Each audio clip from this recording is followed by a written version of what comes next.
এই শোনো না গো, আমাদের পুতুল ডায়েরি চ্যানেলটি সাবস্ক্রাইব করে পাশে থাকা বেল আইকনটি বাজিয়ে দিও প্লিজ। আর গল্পটি ভালো লাগলে অবশ্যই লাইক কমেন্ট করে শেয়ার করে দিও। ধন্যবাদ।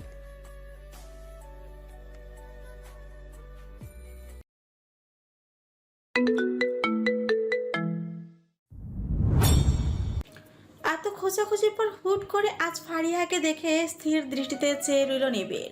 ফারিহা বলে ডাক দিলেও সেই ধ্বনি ফারিহার কান অব্দি স্পর্শ করতে সক্ষম হয়নি। নিবিড় এতক্ষণ তাকিয়ে থাকায় মুহূর্তটায় রিস্কা অনেক দূরে চলে গিয়েছে। গাড়ির ভেতরে থেকে কিছুটা অবাক হয়ে প্রশ্ন করে তুষার। ফারিহা আবার কে? কিন্তু নিবিড় তুষারের কথায় কোনো উত্তর না দিয়ে বলে, 5 মিনিট দাঁড়ান, এমএ একটু আসছে। বলে দৌড়ে রিস্কাটার দিকে ছুটল নিবিড়। কিছুক্ষণের মাঝেই রিস্কার কাছে পৌঁছে যায় সে। রিস্কার সামনে দাঁড়িয়ে রিস্কা থামিয়ে বড় বড় কয়েকটা নিঃশ্বাস নিল। নিবিড়কে দেখে চিনতে পারলো ফারিহা, তাই এমন আচরণে কোনো রিয়্যাক্ট করেনি সে। এতক্ষণ দৌড়ে নিবিড়কে হাঁপাতে দেখে ব্যাগ থেকে পানির বোতলটা বের করে নিবিড়ের দিকে বাড়িয়ে দিলে কিছু পানি পান করে স্বাভাবিক হয় নিবিড়। ফারিহা বোতলটা নিয়ে বলে, আর ইউ ওকে? নিবিড় অস্থিরতার প্রশ্নের উত্তর না দিয়ে বলে, তোমার বাসা কি এখানে? এই তো কাছে। সেদিন তো মা বলেছিল আপনাকে বাসায় নিয়ে আসতে। কোথায় উধাও হয়ে গিয়েছিলেন?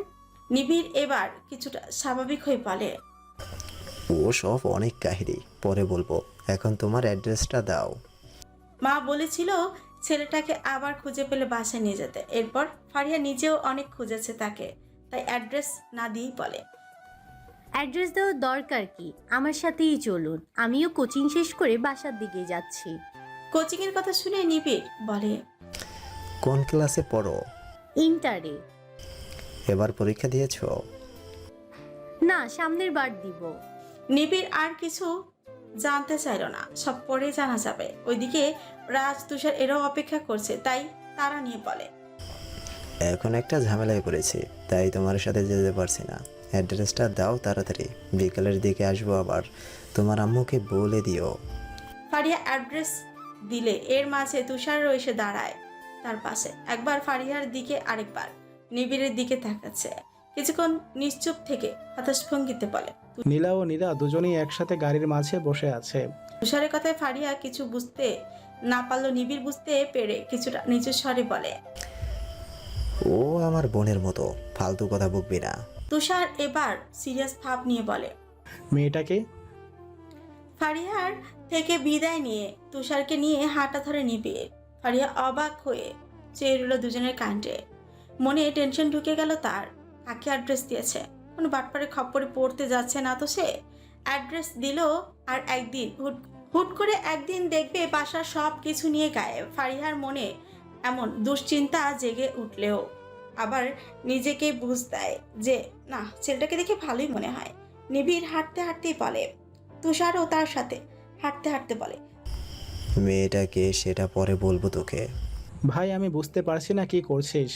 এবার কোনো ঝামেলায় পড়লে কিন্তু আমি নিজেও গিয়ে তোর পিঠে কয়েকটা দিয়ে আসবো, মনে রাখিস। দুজনে হাসতে হাসতে চলে গেল গাড়িটার সামনে।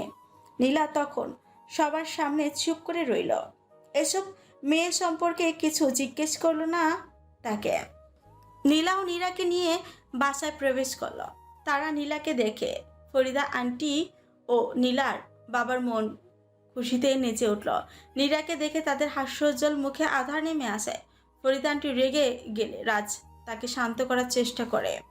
নীলা অনেক আগেই বাসায় এসেছে, মুখটা গোমরা হয়ে আছে তার, যেন আজও খুব বড় একটা ক্ষতি হয়ে গেল। তবে তার এমন বিষণ্ণতা বাইরে প্রকাশ করছে না। নীরাকে দেখে রাজের দিকে চেয়ে বলে, তাকে কেন বাসায় নিয়ে এসেছো? রাজ নীরার অসহায়তার কথা বললে নিলয় কিছুটা রাগী দৃষ্টি নিয়ে নীরার দিকে চেয়ে বলে। নীলার কথা শুনে এবার নীরার থেকে দৃষ্টি সরিয়ে সবাই নিলয়ের দিকে তাকালো, আর নীরা খুব অসহায় দৃষ্টিতে রাজের দিকে তাকালো। এদের তিনজনকেই সহজ সরল পেয়ে ইমোশনাল বানিয়ে আবার কোনো কাহিনী সাজাতে এসেছো এখানে? যা দেখে নিলয় আবার বলল, তোমার এমন মায়া ভরা করুণ চাহনিতে ওদের মন গলানোর চেষ্টা করবে না। আমার দিকে তাকাও। তোমার মতো এমন মেয়েদের আমার ভালো করেই চেনা আছে, তাই আমার সামনে বেশি ইনোসেন্ট সাজার চেষ্টা করবে না। নিলয়ের মুখে এমন কঠোর কঠোর কথা শুনে সবাই হা করে চেয়ে আছে তার দিকে। এটা কি সত্যি নিলয়? ফরিদা আন্টি সহ সবাই অবাক হলেও শুধু নিবিড়ের কানের কাছে গিয়ে তুষার ফিসফিসিয়ে বলে, হালার উপর মনে হয় আবার জিন ভর করছে। নিবিড় অনেক বছর ধরে একটা জিনিস প্যাকেটিং করে নিজের কাছে রেখে দিয়েছিল। সেটা একটা ব্যাগে ঢুকিয়ে ব্যাগটা কাঁধে নিয়ে রওনা দিল ফারিহার থেকে নেওয়া ঠিকানার উদ্দেশ্যে। নিবিড়কে এমন এক ব্যাগ নিয়ে কোথাও রওনা দিতে দেখলে বাকিরা জিজ্ঞেস করে নিবিড় বলে একটা জরুরি কাজ আছে, সেখানে যাচ্ছে। সেটা শেষ হলে এসে বলবে সব। সবাই অল্পতেই বুঝে গেল। তুষারের মনে খটকা লাগলো বিষয়টা। তার মতে নিবিড় নিশ্চয়ই আবার কোনো মেয়ের সাথে দেখা করতে যাচ্ছে। কথায় আছে, আমি পাপকে ছাড়লো পাপ আমাকে ছাড়ে না। বিষয়টা অনেকটাই অমন। এই নিবিড়ের সাথে থাকলে একদিন না একদিন হয়তো ভাগ্যটা খুলেই যাবে। তাই কোনো কথা ছাড়া তুষারও বলল তার সাথে যাবে, নয়তো নিবিড়কে যেতেই দিবে না সে। মনে মনে বিরক্ত হলো নিবিড়। এই বন্ধু জিনিসটাই এমন, কখনো উপকারী, কখনো মিষ্টি, কখনো হালকা ঝাল, আবার কখনো তিতার চাইতেও বিরক্তিকর। দিন শেষে আবার বিপদে তারাই পাশে থাকে। তুষারকেও নিয়েও যাওয়া একটা শর্ত দিল নিবিড়, ওখানে গিয়ে যেন আবার কোনো অঘটন না ঘটায়। ঠিকানা অনুযায়ী একটা বাড়িতে পৌঁছে গেল দুজন। রুশান ও রাজদের মতো এত বড় বাড়ি না, গেট পেরিয়ে ছোট্ট একটা জায়গার মাঝে একটা 3 তলা বাড়ি। নিচতলায় তারা থাকে আর উপরে 2 তলা ভাড়া দেওয়া। তুষার বাড়িটার দিকে একবার চেয়ে অবাক হয়ে বলে, এখানে আবার কোথায় আসলি? তুই না বললি তোর কোনো রিলেটিভ নেই? নিবিড় বাড়ির সামনে গিয়ে বলে, চুপচাপ থাকবি, কারণ অনেকেই বক বক পছন্দ করে না। তাছাড়া আমি নিজেও জানি না এই বাড়ির মানুষ কেমন। কেন জানি আজ খুব নার্ভাস ফিল হচ্ছে নিবিড়ের। মানে কোনো কারণ ছাড়াই যেন হাত পা কাঁপছে তার। কেমন এক অদ্ভুত অনুভূতি। দরজার সামনে দাঁড়িয়ে কলিং বেল বাজালে একটু পর দরজা খুলে ফারহা। নিবিড়কে সেদিন দেখলো, আজ মনে করতে না পেরে বলে, নিবিড় তোমরা কারা আর কাকে চাও? চুপ করে দাঁড়িয়ে রইল পাশ থেকে। তুষার একটা চিমটি কাটলে একটু কেঁপে ওঠে, স্বাভাবিক হয় নিবিড়। যা দেখে ফারহা আবার বলে, কারা তোমরা? নিবিড় এবার কিছুটা নার্ভাস চেহারা নিয়ে বলে, জি, আমি নিবিড়। এরই মাঝে ফারিহা রুম থেকে বেরিয়ে মায়ের পাশে এসে দাঁড়ায়। নিবিড়কে দেখে বলে, আরে মা, তোমাকে একটা ভাইয়ার কথা বলেছিলাম না? আবার আজ সকালে তোমাকে বললাম না যে একটা ভাইয়া আসবে? এই হচ্ছে সেই ভাইয়াটা। ফারহা এবার বুঝতে পারে তাদের ভেতরে আসতে বলে। নিবিড় ও তুষার দুজনেই ভেতরে এসে সোফায় গিয়ে বসল। কিছুক্ষণ ওভাবেই বসে রইল দুজন। তুষার বারবার এদিক ওদিক তাকাচ্ছে, একটু আগে আসা মেয়েটাকে দেখা যাচ্ছে না বলে। তুষারের এমন হাবভাব দেখে নিবিড় কারণ জিজ্ঞেস করে তুষার বলে, মেয়েটা কিন্তু দেখতে শুনতে খারাপ না। নিবিড় একটা হাসি দিয়ে বলে, শুনলি না, একটু আগে আমাদের ভাইয়া রেগেছে সে, তাই আমাদের বোন হয়। এটা কি ভুলে গেলি? তুষার মাছি তাড়ানোর মতো করে কথাটা উড়িয়ে দিয়ে বলে, ভাইয়া তোকে ডেকেছে, আমাকে তো আর ডাকেনি। এরই মাঝে ভেতর থেকে আবরার ফারহা দুজনেই আসলো সেখানে। তাদের পাশের সোফাটায় বসলো তারা। ফারিহাও নাস্তা নিয়ে তাদের সামনে রেখে মায়ের পাশে গিয়ে দাঁড়ায়। দুজনের সাথে পরিচিত হয়ে দুজনকে চা নিতে বলে। আবরার নিজেও চা হাতে নিল। সবাই পরিচিত হওয়ার মতো কথা বলছে, চায়ের কাপে চুমুক দিচ্ছে। এরই মাঝে সবার দৃষ্টির আড়ালে তুষার হাতের আঙুল নাড়িয়ে ফারহাকে হাই সূচক একটা ইঙ্গিত জানালো, কিন্তু তেমন একটা পাত্তা না পেয়ে আবারও নিচের দিকে তাকিয়ে গোমরা মুখে চায়ের কাপে চুমুক দিল। নাস্তা ও পরিচয় পার্ট শেষ হলে আবরার বলে, ফারিয়ার কাছে আমি সব শুনেছি কিভাবে তোমাদের পরিচয় হয়েছে আর কেনই বা আমাদের সাথে দেখা করতে চাইছো, সবে বলেছে আমার। যাই হোক, আমাদের ছেলেটা সেই ছোট্টবেলায় হারিয়েছে যখন তার 2.5 বছর বয়স ছিল।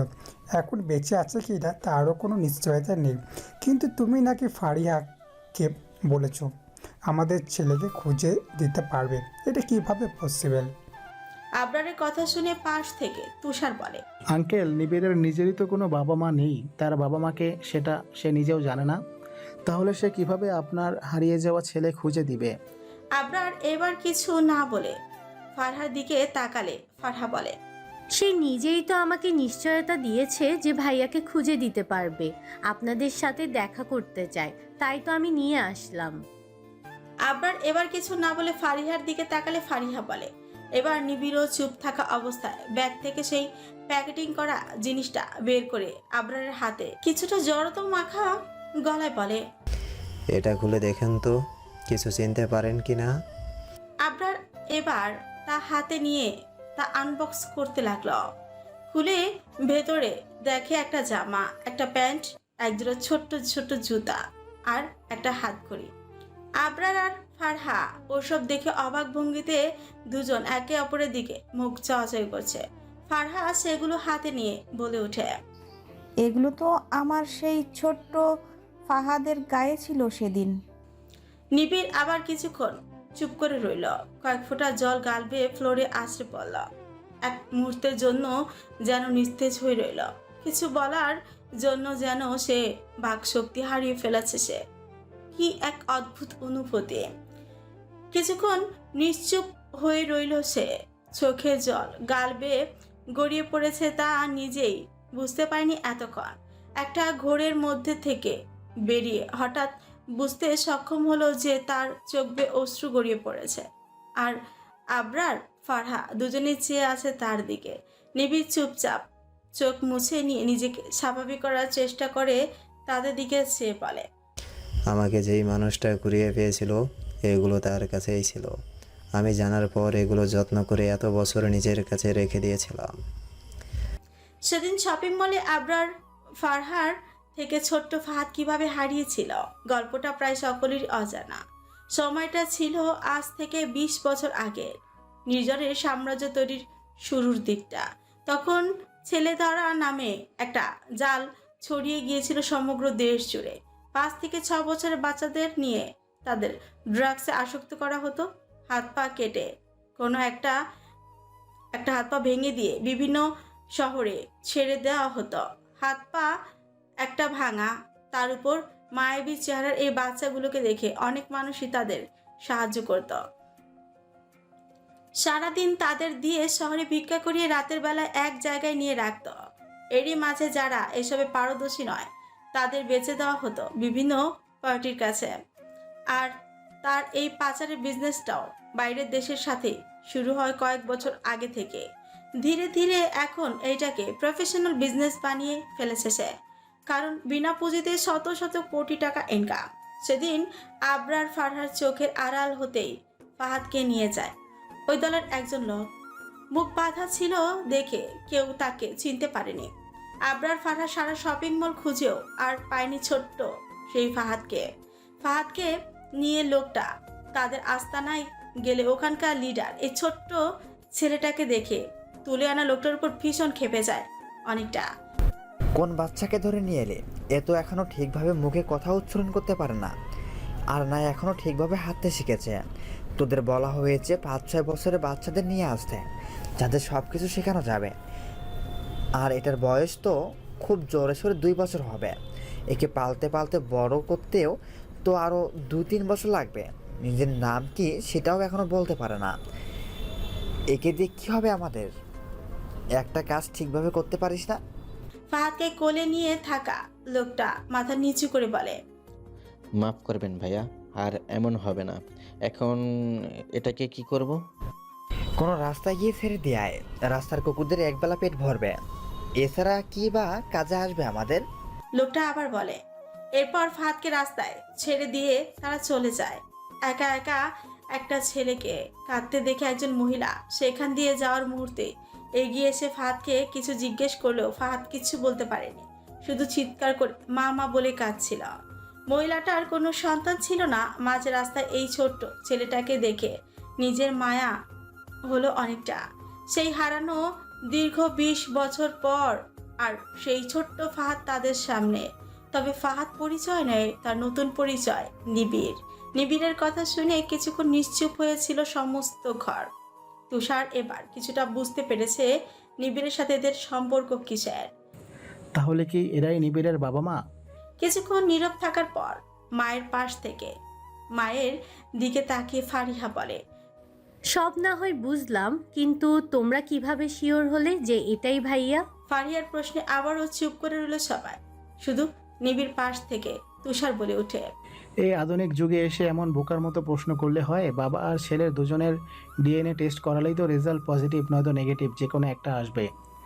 এতক্ষণে চুপ থেকে হুট করে এমন একটা কথা বলায় আবরার, ফারহা, নিবিড় সকলের দৃষ্টি কিছুক্ষণের জন্য তুষারের দিকে স্থির রইল। সবাইকে এভাবে তাকিয়ে থাকতে দেখে তুষার কিছুটা ঘাবড়ে গিয়ে পিড়পিড় করে বলে, আমি কি কিছু ভুল বললাম? সবাই চুপ থাকলেও একজন তার কথার সাথে সহমত প্রকাশ করলো। সে হলো ফারিহা। নীরবতা ভেঙে ফারিহা বলে, আসার পর থেকে আপনাকে দেখে কিছুটা ফালতু টাইপের মনে হলেও আপনার এই কথায় যুক্তি আছে। আমাদের তো আগেই শিওর হয়ে নিতে হবে যে এটা কি সত্যি আমার ভাইয়া নাকি। তাই এই ক্ষেত্রে আপনার বুদ্ধিটা খারাপ না। তুষার বুঝে উঠতে পারছে না ফারিহা কি তাকে অপমান করলো নাকি তার বুদ্ধির প্রশংসা করলো। বিষয়টা যেন জুতো মেরে গরুদানের মতো হয়ে গেল না। বিকেলে রাজের ফোনে একটা কল আসে। ফোনের স্ক্রিনে ভেসে উঠলো রেজওয়ানের নাম। রাজ ফোন রিসিভ করে শান্তভাবে বলে, হয়েছে? রেজওয়ান ওপাশ থেকে বলে, জি বস, আপনার অনুমানই সত্যি ছিল। 7টা মেয়ে ও 6টা ছেলেকে উদ্ধার করতে পেরেছি। তাদেরকে যার যার ঠিকানা মতো পৌঁছে দিয়েছি। যেটুকু বলেছে গতকাল রাতেই সব শেষ করে দিয়েছি। এরপর আপনাকে ফোন দিয়েও পাইনি, মনে হয় বিজি ছিলেন। রাজ বেশি কিছু না বলে ছোট্ট করে বলে, ভেরি গুড। লক্ষ্য রাখবে যেন কেউ কিছু বুঝতে না পারে। রেজওয়ান ওপাশ থেকে আবার বলে, আপনি যেমনটা বলবেন তেমনটাই হবে বস। ফোন রেখে আবার ল্যাপটপে চোখ রাখে রাজ। ওইদিকে বিকেলের হালকা বাতাসে ছাদের এক পাশে দাঁড়িয়ে আছে নিলয়। অস্থিরতা যেন ভিতরে গ্রাস করে নিয়েছে তার। রুশান্ত এখন ঘর থেকেই বের হয় না, আর অন্য পুলিশরাও এমন অভিযান চালালে অ্যারেস্ট করে নিয়ে যেত আর পালাতে চাইলে গুলি করত। কিন্তু কিন্তু এখন প্রত্যেকটা লোককে খুব নির্মমভাবে মারা হচ্ছে। সেদিন একটা ছেলে এসে এতগুলো লোককে, আর গতকাল রাতে আবার কতগুলো লোককে কারা মেরে চলে গেল। কে করাচ্ছে এসব তা এখনো বুঝে উঠতে সক্ষম হচ্ছে না নিলয়। সারা বছর অন্যদের নিয়ে গেম খেলা নিলয়কে নিয়ে এখন গেম খেলছে কেউ। এতদিন নির্জন কোনো প্রয়োজন ছাড়া লোকেদের খোঁজ খবর নিত না, কারণ সে ভালোই জানতো যে নীলা সব পরিচালনা করছে, মানে সব ঠিকঠাকই আছে।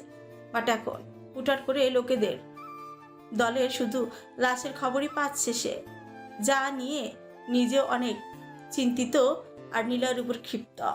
নিবিড়ের পিঠে কাটা দাগ, ছোটবেলায় তার গায়ে থাকা কাপড়, সবগুলো মিলিয়ে ফারহার মাঝে সন্দেহ রইল না নিবিড়কে নিয়ে।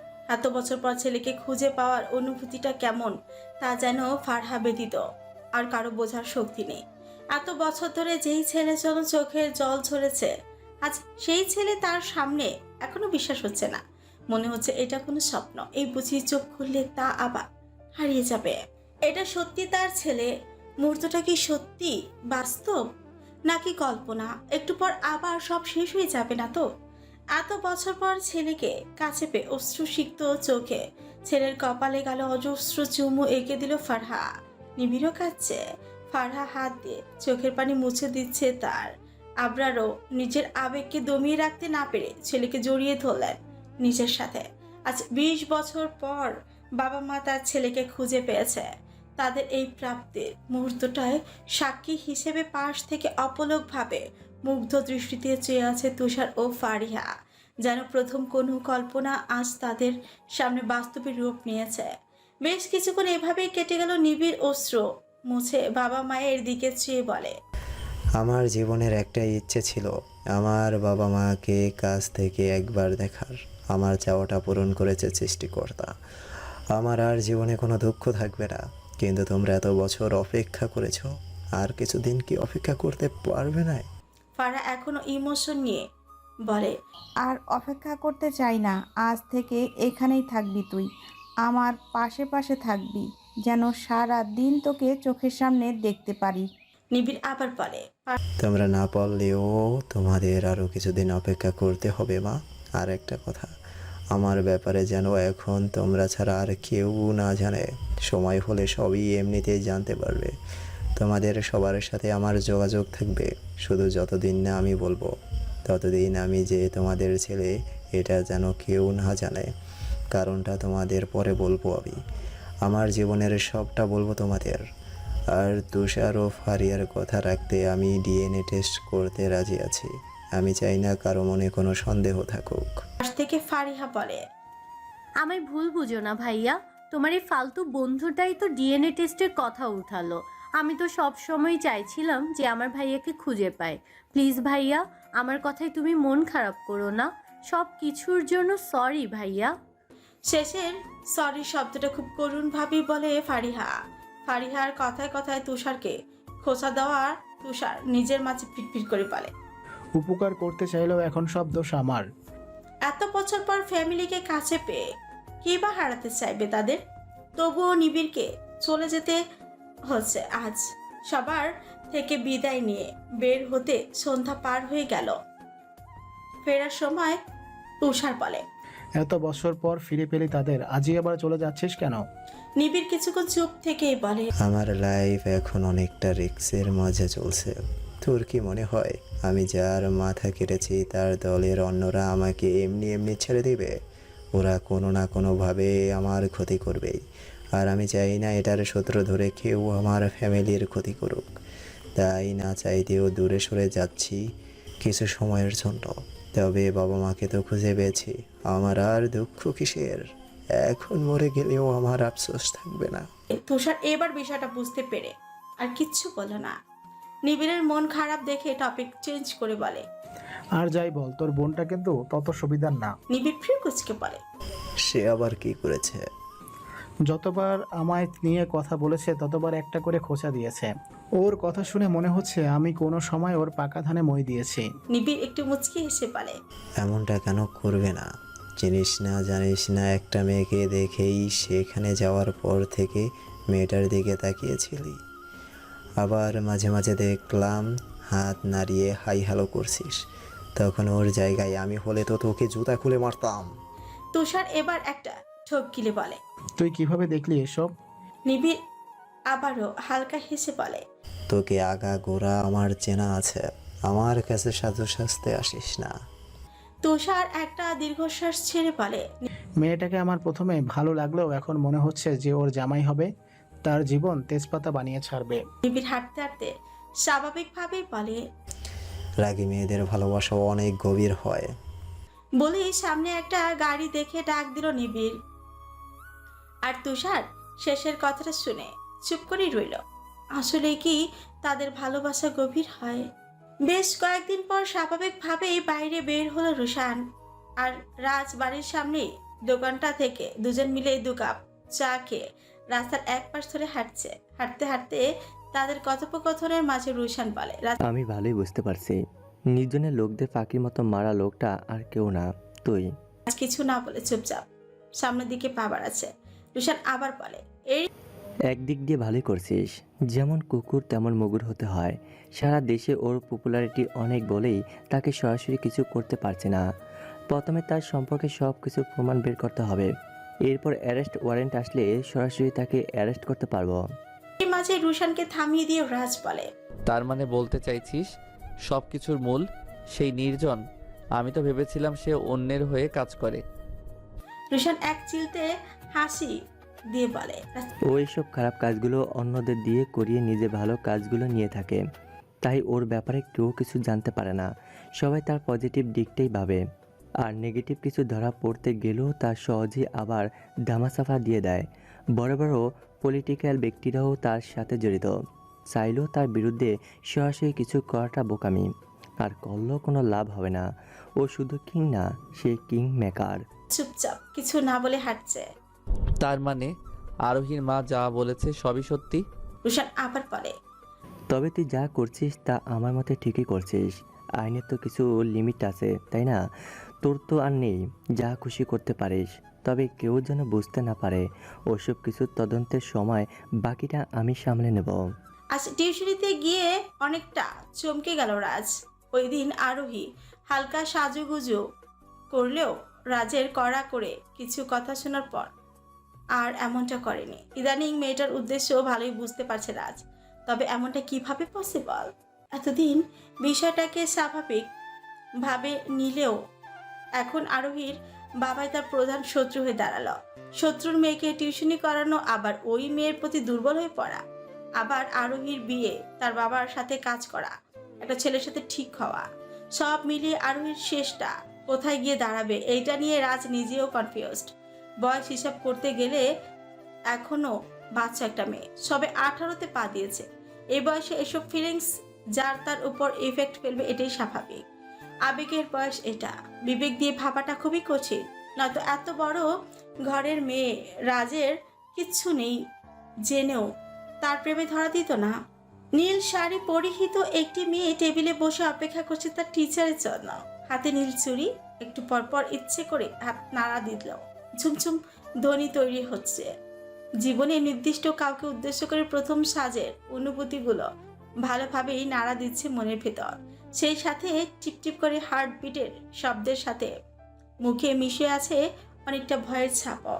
আরোহী কোথায় যেন শুনেছিল, মানুষ তার পছন্দের জিনিসটাকে চাইলো মন থেকে, অবহেলা করতে পারে না। তার এই সাজও তো সবটা রাজের পছন্দ মতোই। নিশ্চয় আজকে চাইলেও তাকে অবহেলা করতে পারবে না রাজ। একটা মানুষকে আর কতভাবে নিজের অনুভূতিগুলো বোঝালে সে বুঝবে। প্রতিদিনের মতো আজও রাজ চুপচাপ নিজের আসনে বসল। আরোহীর এমন অবস্থা দেখেও সে তেমন একটা সেদিকে গুরুত্ব দিল না। সে রাজের কোনো মনোভাব না বুঝে এবার আরোহী নিজ থেকেই বলে, আমাকে কেমন লাগছে স্যার? রাজ বই হাতে নেওয়ার ব্যস্ত থেকেই বলে, ভালো। আরোহী হাসি মুখটা কিছুটা কুঁচকে গেল, কিছুটা বিষণ্ণতা মিশ্রিত চেহারায় বলে, না দেখে কিভাবে বুঝলেন সুন্দর, নাকি শুধু মন রক্ষার্থে বললেন?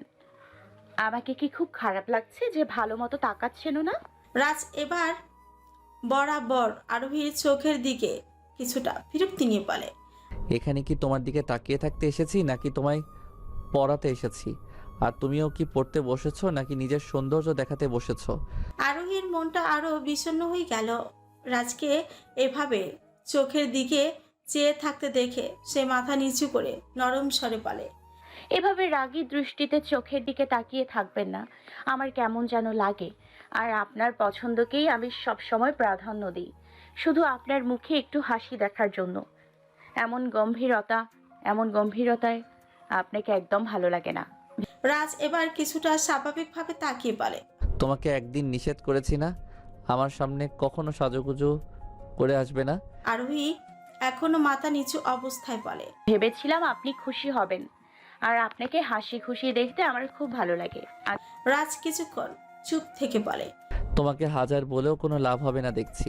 কয়েকটা কথা বলবো, কান খুলে শুনবে আর চটপট উত্তর দিবে।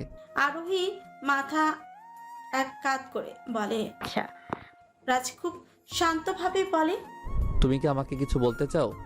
আরোহী কিছুক্ষণ চুপ থেকে উপরে নিচে হাস্যযোগ সম্মতি জানায়, আবার কিছুক্ষণ চুপ থেকে রাজকে শান্ত দেখে বলে, ভালোবাসি আপনাকে।